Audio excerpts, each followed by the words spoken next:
আসসালামু আলাইকুম রহমতুল্লাহি ওবরকাতুহু। সম্মানিত দর্শক, এনসিপি নেতা নাসিরউদ্দিন পাটোয়ারী সাহেবের একটি মন্তব্য নিয়ে আজকের এই ভিডিওতে আসছি। যদিও বিএনপি এবং আওয়ামী লীগের মতো মূলধারার যারা বড় বড় রাজনৈতিক দল, তারা এনসিপিকে আসলে একটা রাজনৈতিক দল হিসেবেই মানতে রাজি নন, এটা আমি বলে রাখি। দ্বিতীয়ত হলো যে এনসিপির যারা নেতৃবৃন্দ রয়েছেন তাদেরকে নিয়েও নানা রকম তুচ্ছ এবং তাচ্ছিল্য করা হয়। নাহিদ, সার্জিস, হাসনাত, নাসিরউদ্দিন পাটোয়ারী, আক্তার, এদের সবাইকে নিয়ে নানা রকম কথাবার্তা বলা হয়। কিন্তু বাস্তবতা হলো যে তারা এখন এমন একটা জায়গাতে রয়েছেন,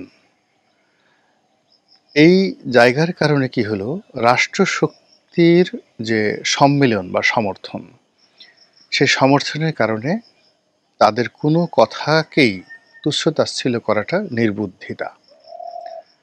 আপনারা বোঝার চেষ্টা করুন, সিংহাসন বা রাষ্ট্র ক্ষমতা এমন একটা জিনিস, এমনও ইতিহাসে অনেক ঘটনা ঘটেছে। রাজা মারা গেছেন, রানী গর্ভবতী, সেই গর্ভে যে সন্তান, আজ থেকে 2000 বছর আগে বা 1000 বছর আগে মানুষ জানতো না যে গর্ভে সন্তান জীবিত না মৃত, ছেলে না মেয়ে, বা যিনি ভূমিষ্ঠ হবেন তিনি কি সুস্থ থাকবেন না অসুস্থ থাকবেন। কিন্তু ওই যে সিংহাসনে প্রতীকীভাবে বসিয়ে দেওয়া হয়েছে যে গর্ভে যিনি আসবেন তাকে রাজা হিসেবে মেনে নেওয়া হবে, এবং এটা জানাতেন ঘটনা নয়, অনেক বড়, বাংলাদেশের চেয়ে হয়তো 20 গুণ বড় কোনো রাষ্ট্রের রাজা এভাবে বহুবার মনোনীত হয়েছে। আর যদি নবজাতক বলেন, 2 মাসের 1 মাসের বাচ্চা, বালক বলেন, সেরকম 5 বছর 10 বছর 12 বছর, এই বালকেরা বহু বছর থেকে ধীরে ধীরে ধীরে ধীরে তারা বড় হয়েছেন এবং রাষ্ট্রশক্তির ছত্রছায়ায় এই পৃথিবীতে বিস্ময়কর শাসন ব্যবস্থা তারা কায়েম করে গেছেন। সম্রাট আকবরের কথা চিন্তা করেন, বাবরের কথা চিন্তা করেন, আমি জাস্ট আপনারা এই দুজন নাম জানেন বলেই কথাগুলো বললাম। এর কারণ হলো যে এই যে তারা অতীতে যে রাষ্ট্রশক্তি, সেই রাষ্ট্রশক্তির ছত্রছায়ায় এমন অনেক মানুষকে মহামানব বানানো হয়েছে, এবং মহামানব হয়ে গেছেন তারা যারা কাগজ দিয়ে কলম দিয়ে লিখতে পারতেন না, অক্ষর জ্ঞান ছিল না, কিন্তু এটা সিস্টেম, রাষ্ট্রের একটা সিস্টেমের মধ্যে থেকে তারা মহামানব পরিণত হয়েছেন। তো একটা সিংহাসন, একটি রাজনীতি, একটা রাষ্ট্র কাঠামো যে কোনো মানুষকে এত চমৎকারভাবে গড়ে তুলতে পারে, যেটি না জানলে আপনি যে কোনো লোকের তুচ্ছ তাচ্ছিল্য করতে পারেন। তো সেই দিক থেকে অতীতের ইতিহাস যদি আমি স্মরণ করি, আমি কোনো অবস্থাতেই এখন যারা আছেন, আসিফ মাহমুদ সজীব ভুঁইয়া, তারপর মাহফুজ যিনি রয়েছেন এখন তথ্য উপদেষ্টা, মাস্টার মাইন্ড, বা অন্যান্য যারা আছেন, তাদের কাউকে আমি তুচ্ছ তাচ্ছিল্য করার মতো দুঃসাহস দেখাই না। বরং অতীতে যারা মহামানব হয়েছেন, ভালো করেছেন, তাদের অনেকের চাইতে তাদের ম্যাচুরিটি, তাদের বাস্তব জ্ঞান এবং তাদের সাহস এবং তাদের শক্তি কোনো অংশে কম নয়। তো যেটা প্রথম থেকে আমি বলে আসছি যে বাংলাদেশে একটা -2 থিওরি বাস্তবায়ন করার জন্য সর্বশক্তি নিয়োগ করা হচ্ছে। সেখানে জনাব তারেক রহমান সাহেব দেশের বাইরে আছেন, তিনি যেন না আসতে পারেন বা না আসেন। এজন্য রাষ্ট্রশক্তির একটা বিশেষ অঙ্গ, দেশি বিদেশি বিভিন্ন চক্র প্রাণান্ত চেষ্টা করছেন আওয়ামী লীগের দ্বারা বিএনপিকে ভয় দেখানো, জামায়াতের দ্বারা বিএনপিকে বিরক্তি তৈরি করা, এবং এনসিপির দ্বারা বিএনপিকে উত্তেজিত করা, এবং সেই কাজে তারা সফল হয়ে গেছেন। তার কারণে 1 বছর হয়ে গেল, সমস্ত মামলাগুলো উঠে গেল, কিন্তু তারেক রহমান সাহেব এখন পর্যন্ত দেশে আসেননি, আসতে পারেননি, আসতে দেয়া হয়নি। বাস্তবতা হলো যে তার অবর্তমানে এই দলটি যদি ফ্রি ফেয়ার ইলেকশন হয়, ক্রেডিবল ফ্রি ফেয়ার ইলেকশন হয়, বাংলাদেশে খুব অল্প সংখ্যক প্রার্থী আছে যারা ভোট চাইতে পারবেন, কিন্তু ভোট চাইতে পারলেও তাদের নির্বাচনী এলাকায় বিএনপির যে সংগঠন, তাদের যে বিভক্তি এমন সর্বনাশ করে ফেলেছেন যে অনেক যাকে বলা হয় ভালো ইমেজ, সেই ভালো ইমেজের যারা প্রার্থী তারা জনগণের কাছে ভোট চাইতে পারবেন না, নাম্বার 1। নাম্বার 2 হলো যদি তারা ভোট চাইতে নামেন, দলের মধ্যে যে সংগঠনগুলো দ্বিধা বিভক্ত হয়েছে তাদেরকে নিজেরা এতটা ব্যস্ত রাখবে, এতটা মারামারি করবে, এতটা কাটাকাটি করবে, টাকার যেভাবে ছড়াছড়ি, সেখানে পাশ করে আসাটা কতটা কঠিন। যেহেতু ইলেকশন করেছি, পাশ করেছি, এই জিনিসটা আমি বুঝতে পারি। থার্ডলি হলো যে যিনি সংসদ সদস্য হবেন তিনি নির্বাচিত হওয়ার সঙ্গে সঙ্গে প্রশাসনের সহযোগিতা না পেলে, দলের সহযোগিতা না পেলে এই দলের ভিতরে যে অভ্যন্তরীণ বিশৃঙ্খলা গত 1 বছরে, এটা দমন করা সম্ভব নয়। ধরুন আমার এলাকার কথাই আমি বলি, গলাচিপা এবং দশমিনা, এটা আওয়ামী লীগ অধ্যুষিত একটি এলাকা। বিএনপি এখানে সাকল্যে 60 থেকে 65 হাজার ভোট আমি যখন এমপি ছিলাম তখন ছিল। এখন সেই ভোট বেড়ে হয়তো 70-75 হাজার হয়েছে, কিন্তু পাশ করার জন্য ভোট লাগবে 1,20,000 থেকে 25,000 আজকের জমানাতে। এখন এই যে 1,20,000 থেকে 25,000 ভোট লাগবে, এখন এখানে চিন্তা করুন যে তার যে 60 থেকে 65 বা 70 থেকে 75 হাজার ভোট যদি আমি এখন ধরি, 75 ধরি, এটা 3টা কমিটি 3 ভাগে বিভক্ত হয়েছে। আর যারা ভোট দিতে আসবে, বিশ্বাস করেন এই গত 1 বছরে মানুষের মন মানসিকতা এমন পর্যায়ে নিয়ে গেছে, ভোটের উৎসবটাকে যদি আনন্দমুখর না করা যায়, 30% লোকও ভোট কেন্দ্রে আসবে না, 30% লোকও ভোট কেন্দ্রে আসবে না। এটা হলো বাস্তবতা। আর বিএনপির মধ্যে যে 3 থেকে 4টা গ্রুপ হয়ে গেছে, সেই গ্রুপগুলো তারা এলাকাতে যে যার সামর্থ্য অনুযায়ী চাঁদাবাজি, মাস্তানি যা কিছু করছে। তো যিনি প্রার্থী হবেন সেই প্রার্থীর জন্য এই দুর্নাম বদনাম ঘুচিয়ে ভোট চাওয়া বলতে গেলে দুষ্কর। দ্বিতীয়ত, তিনি যদি নির্বাচিত হন, তার দলের এই দুর্বৃত্তদেরকে দমন করা তার জন্য আরও কঠিন। এখানে নরম সরম কোনো মানুষ দিয়ে হবে না, এরকম অবস্থা গেছে। প্রতিটি ক্ষেত্রেই নেতাকে হতে হবে গায়ে হাত দিতে পারে, নিজে মাস্তান যদি না হয়, গায়ে হাত দিতে না পারে এবং নিজে যদি সৎ না হয়, এই 3টি জিনিস, এবং প্রশাসন যদি সহযোগিতা না করে, 4টি জিনিসের সম্মিলন হলে এলাকাতে যে আইন শৃঙ্খলা রয়েছে পাশ করার পরে সেটা সে নিয়ন্ত্রণ করতে পারবে। আদারওয়াইজ এখন যে অবস্থাতে আছে, কোনো দুর্বল কিংবা প্রশাসন সহযোগিতা করছে না, কিংবা দলের জেলা কমান্ড, কেন্দ্রীয় কমান্ডের সাথে যদি সম্পর্ক না থাকে, নির্বাচিত হওয়ার পর সে নির্বাচনী এলাকাতে যেতে পারবে না, 6 মাসে এই সরকার টিকবে না। এটা এই বিএনপির জন্য রিয়ালিটি। আওয়ামী লীগের জন্য আলাদা একটা ভিডিও করব। আওয়ামী লীগের জন্য পরিস্থিতি আরও খারাপ, বিকজ শেখ হাসিনা দেশের বাইরে চলে গেছেন।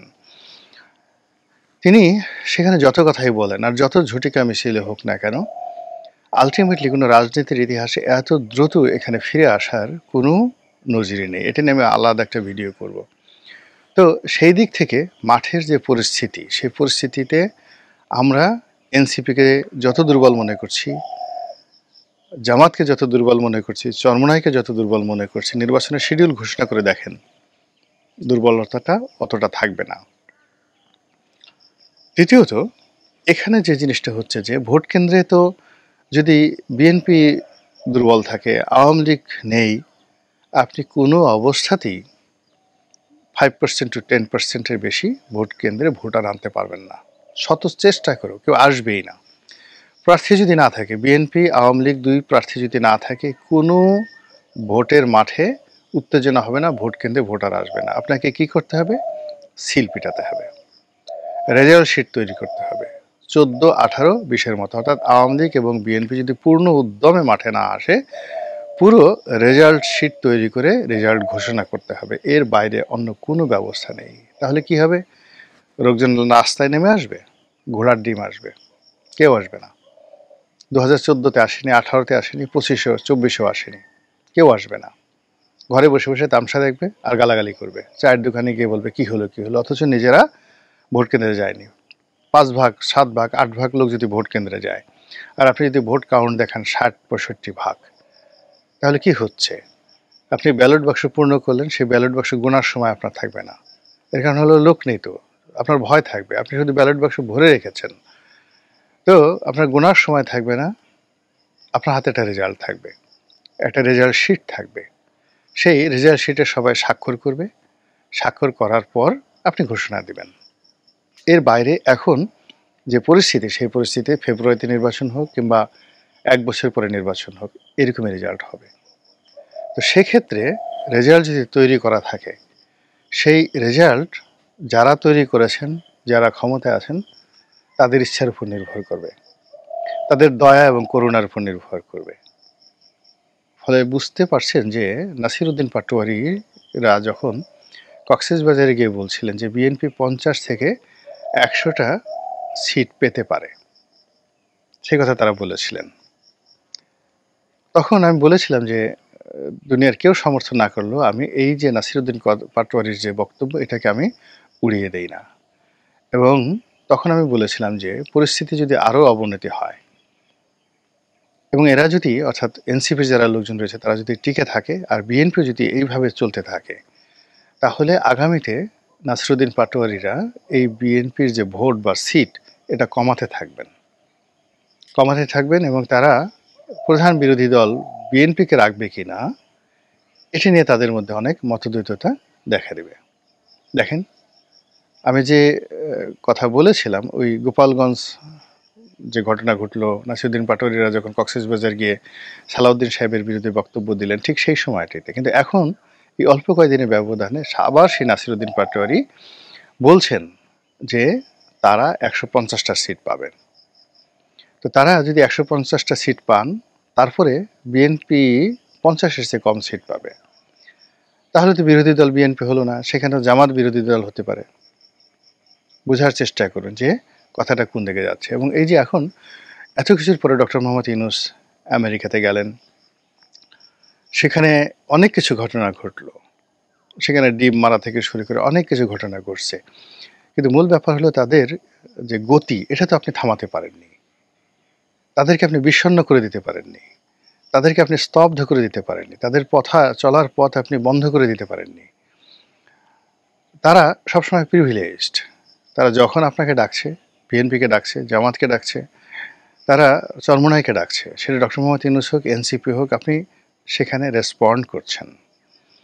আপনার নাতির বয়সী, ছেলের বয়সী, আপনি তাদেরকে যতই তুচ্ছ-তাচ্ছিল্য করছেন না কেন, তাদের সামনে গিয়ে মাথা নিচু করে হ্যান্ডশেক করছেন, তাদেরকে বুকে জড়িয়ে ধরছেন, আর আপনার হাসি না আসলেও আপনি কৃত্রিম হাসি দিয়ে, যাকে আমরা ভেটকি বলি, ভ্যাটকাইয়া বলি, তো ভ্যাটকাইয়া হাসছেন, ভেটকি মারছেন, তারপরেও আপনি তাদেরকে তোয়াজ তদবির করছেন। আপনি গত কয়েক মাসে দেখেন এনসিপির যে সকল শীর্ষ নেতা রয়েছেন, তাদের সঙ্গে আপনাদের বডি ল্যাঙ্গুয়েজ চিন্তা করেন। সেই বডি ল্যাঙ্গুয়েজে আপনার কাছে কি মনে হয়? আপনি সুবিধাজনক স্থানে আছেন নাকি তারা সুবিধাজনক স্থানে আছেন? রেজাল্ট শিট কি আপনি তৈরি করবেন না তারা তৈরি করবে? রেজাল্ট শিট যদি আপনি তৈরি করেন, সেটা আলাদা কথা। যদি তারা তৈরি করে বা অন্য কেউ তৈরি করে, যারা আপনার লোক নন, তাহলে কি করে আপনি, যদি আপনি দিল্লিতে থাকেন, যদি আপনি লন্ডনে থাকেন, আপনি কি করে ওখানে বসে কল্পনা করেন যে বিপুল মেজরিটি নিয়ে আপনি সরকার গঠন করবেন, ক্ষমতা ফিরে পাবেন, আর এখন যারা ক্ষমতা আছেন তারা আস্তে করে লেজ গুটিয়ে চলে যাবে? এটি দিবার স্বপ্ন।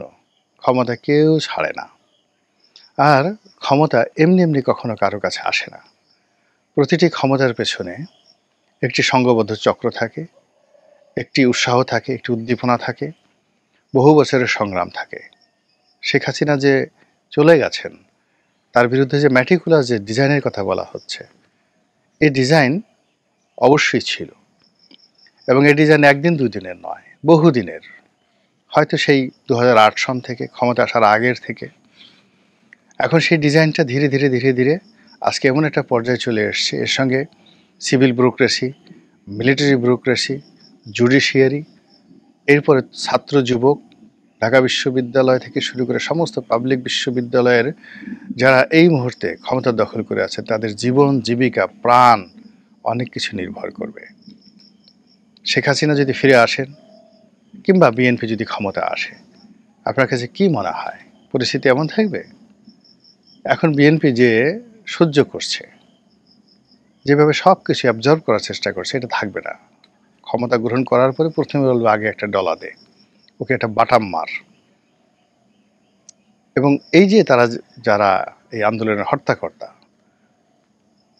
তারা সবাই এই বিষয়ে ওয়াকিফাল। এজন্য কোনো কিছুই মানে ম্যাথমেটিক্সের বাইরে ঘটবে না, ম্যাটিকুলাস প্ল্যানের বাইরে কোনো কিছুই ঘটবে না। যদি সেটা ঘটে সেটা দুর্ঘটনা। কাজেই বিএনপি এবং অন্যান্য যারা রাজনৈতিক দল, তারা যদি নির্বাচনের মাঠটিকে যাকে বলা হয় উৎসবমুখর না করতে পারেন, ভোটারদেরকে অ্যাটলিস্ট 80% ভোটারদেরকে যদি ভোট কেন্দ্রে আনার মতো পরিবেশ তৈরি না করতে পারেন, বিশ্বাস করেন ওই যে নাসিরুদ্দিন পাটোয়ারি যে কথা বলছে লিখে রাখেন, সেটা অক্ষরে অক্ষরে বাস্তবায়িত হবে। মহান আল্লাহ আমাদের সবাইকে হেদায়েত দান করুন এবং হেফাজত করুন। আসসালামু আলাইকুম ওয়া রাহমাতুল্লাহি ওয়া বারাকাতুহু।